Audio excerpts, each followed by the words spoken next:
Baik, Assalamualaikum warahmatullahi wabarakatuh. Halo semuanya, perkenalkan nama saya Migdata Serafiskula dengan NIM S1S1 24241. Nah, pada kesempatan kali ini, saya akan mempresentasikan hasil telaah dan analisis saya untuk tugas etika profesi pertemuan yang ke-12. Nah, dalam tugas ini, itu terdapat 4 studi kasus dan pertanyaan komprehensif yang menuntut kita untuk membedah penerapan Undang-Undang Informasi dan Transaksi Elektronik atau UU ITE, yaitu UU Nomor 1 Tahun 2024, serta bagaimana hukum tersebut berbenturan dengan etika profesi di bidang teknologi informasi. Nah, mungkin langsung saja kita masuk ke pembahasan soal yang pertama. Nah, di sini, di soal yang pertama, di sini kita diminta untuk menganalisis sebuah kasus nyata. Nah, berdasarkan artikel dari CNBC, Indonesia tertanggal 10 Oktober 2025 dilaporkan bahwa telah terjadi peretasan yang mengakibatkan 70.000 data KTP pengguna internet itu bocor ke tangan hacker. Nah, parahnya pelaku di sini mengancam akan menyebarluaskan data privasi ini ke publik apabila ia tidak dibayar sejumlah uang tebusan. Nah, dari kacamata hukum positif di Indonesia, khususnya UU ITE, tindakan pelaku ini sangat fatal dan berlapis. Nah, setidaknya ada 4 pelanggaran berat yang terjadi.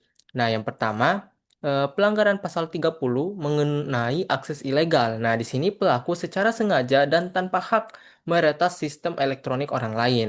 Nah, yang kedua, pelanggaran pasal 32 mengenai memindahkan informasi elektronik. Nah, pelaku itu dia mengambil data KTP dari server asli ke penyimpanannya sendiri secara ilegal. Nah, yang ketiga, pelanggaran pasal 27B UU nomor 1 tahun 2024 tentang pemerasan digital. Nah, ini poin utamanya. Nah, di sini pelaku itu menggunakan ancaman penyebaran data untuk memaksa korban memberikan uang. Nah, kemudian yang keempat atau yang terakhir yaitu pelanggaran pasal 36. Karena tindakan ini jelas mengakibatkan kerugian material yang sangat masif bagi penyelenggara sistem maupun masyarakat yang datanya bocor. Nah, lalu pertanyaannya, apakah tindakan pelaku ini bisa dibenarkan dengan dalih ingin mengekspos kelemahan keamanan sistem? Nah, jawabannya itu sudah pasti tidak dibenarkan sama sekali. Nah, di dunia keamanan cyber memang ada konsep ethical hacking atau peretasan etis. Namun, ethical hacking ini memiliki prosedur yang sah, dilakukan dengan izin tertulis, dan menggunakan prinsip responsible disclosure. Nah, sedangkan apa yang dilakukan pelaku di kasus ini adalah murni tindak kejahatan cyber pencurian dan pemerasan yang melanggar hak privasi warga negara. Ancaman hukumannya itu pun tidak main-main, bisa mencapai 8 tahun penjara dan denda miliaran rupiah. Nah, kita lanjut. Nah, di sini ada soal yang berikutnya, yaitu soal yang kedua, yaitu mengenai potensi konflik antara kepatuhan terhadap UU ITE dan prinsip etika profesional TI dalam konteks kebebasan berekspresi. Nah, seringkali apa yang dianggap benar secara etika profesi justru dianggap melanggar secara hukum. Untuk memahami kerumitan ini, kita akan menganalisisnya melewati 3 studi kasus konkret. Nah, sini ada studi kasus yang pertama, yaitu kritik terhadap keamanan sistem pemerintah. Nah, bayangkan seorang pakar TI atau teknologi informasi itu menemukan celah keamanan di aplikasi pemerintah dan mempublikasikannya ke media sosial agar masyarakat waspada. Nah, secara etika profesi, contohnya kode etik HCM profesional TI wajib menghindari kerugian dan melindungi masyarakat. Nah, tapi secara hukum, publikasi ini bisa dijerat dengan pasal 27A UU ITE tentang defamasi digital atau pencemaran nama baik instansi dan pasal 28 ayat 3 jika dianggap memicu kerusuhan masyarakat. Nah, kemudian studi kasus yang kedua yaitu pengungkapan kebocoran data perusahaan. Nah, seorang pegawai TI tahu perusahaannya menutupi kasus kebocoran data pengguna demi menjaga harga saham. Nah, menurut kode etik IEEE, keselamatan publik adalah prioritas utama sehingga ia harus bicara. Namun jika ia membocorkan hal ini ke media, ia melanggar pasal 32 UU ITE tentang pemindahan data internal tanpa hak serta melanggar kontrak kerjanya.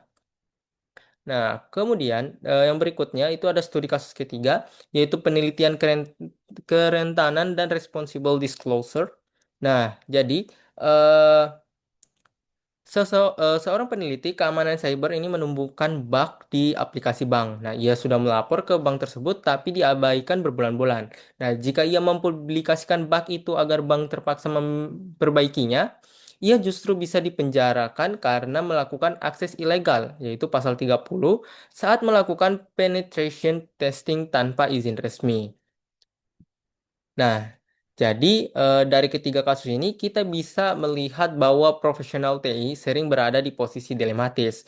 Nah, solusinya Indonesia sangat membutuhkan regulasi perlindungan atau safe harbor bagi whistleblower dan peneliti keamanan cyber agar mereka yang berniat baik melindungi publik tidak malah didiskriminasi oleh UU ITE.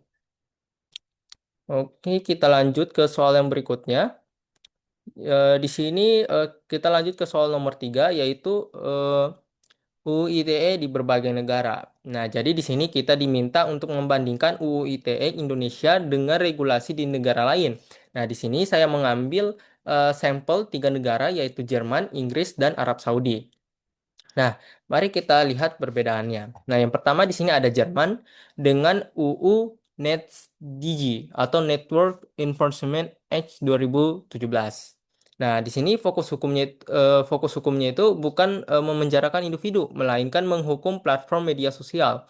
Nah, jika ada konten ilegal, platform tersebut yang akan didenda dengan 50 juta euro jika lambat menghapusnya. Nah, selain itu, kebebasan mengkritik pejabat publik di Jerman sangat dilindungi, berbeda dengan di Indonesia yang rawan terkena pasal defamasi. Nah, kemudian yang kedua itu ada Inggris.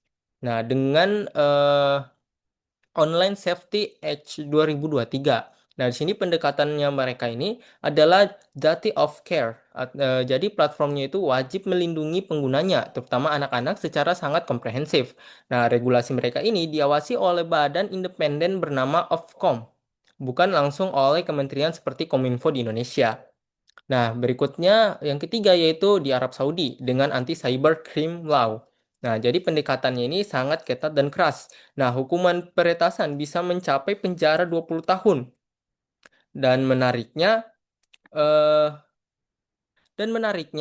di sini kasus pencemaran nama baik di Arab Saudi itu merupakan delik biasa, di mana pemerintah itu bisa langsung menindak tanpa menunggu laporan korban. Nah, sedangkan di Indonesia, melalui revisi UU ITE terbaru, pencemaran nama baik itu sudah diturunkan menjadi delik aduan.